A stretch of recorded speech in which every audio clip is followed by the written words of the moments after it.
সীতাকুণ্ডে পানির অপচয় কমাতে নতুন প্রযুক্তিতে ফোঁটা ফোঁটা পানিতে এবার প্রথমবারের মতো চাষ হচ্ছে বাড়ি আট গ্রীষ্মকালীন টমেটোর। শুকনো মৌসুমে সেচের দুর্ভোগ থেকে রক্ষা পেতে নতুন প্রযুক্তিতে জমিতে এই প্রথম চাষ শুরু হয়েছে। উপজেলার বিভিন্ন এলাকার কৃষক পরিবারগুলো রোদ বৃষ্টি উপেক্ষা করে ভিন্ন রকম সবজির চাষ করে থাকেন, কিন্তু শুকনো মৌসুমে তারা জমিতে সেচ দিতে পারেন না পানির সংকটের কারণে।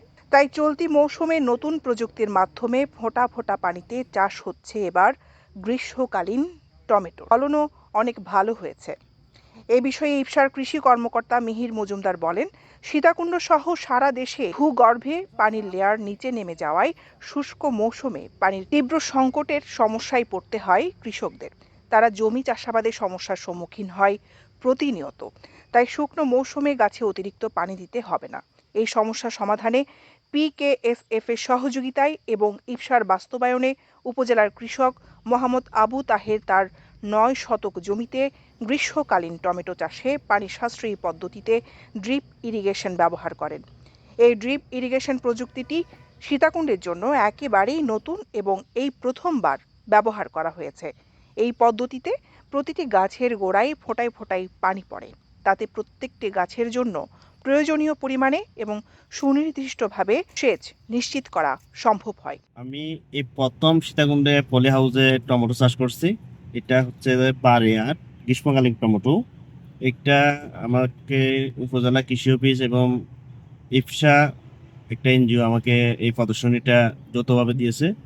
উপজেলা কৃষি অফিস এবং যৌথভাবে এই ইপসা থেকে এই প্রদর্শনীটা আমরা করছি। এবং যে সকল এরিয়াতে পানির ব্যাপক ব্যবহার করা হয় ওই সকল এরিয়াতে ড্রিপ সেচ একটি কার্যকরী পদক্ষেপ। এতে হচ্ছে যে পানির প্রায় ৭০ থেকে ৭৫% অপচয় রোধ করা যায়।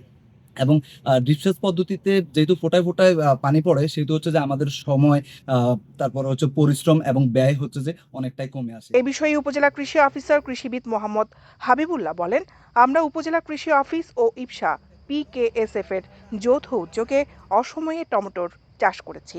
বর্তমানে এই উপজেলায় পানির ভূগর্ভে পানির লেয়ার নিচে নেমে গেছে। ফলে শুষ্ক মৌসুমে সেচের পানির তীব্র সংকটে পড়তে হয় কৃষক পরিবারগুলোকে। তারা জমি চাষাবাদের সমস্যার সম্মুখীন হচ্ছেন। তাই পানির অপচয় কমাতে ড্রিপ ইরিগেশন প্রযুক্তি ব্যবহারে পানির সংকট অনেকটাই দূর হবে। দৈনিক আজাদী নিউজ ডেস্ক।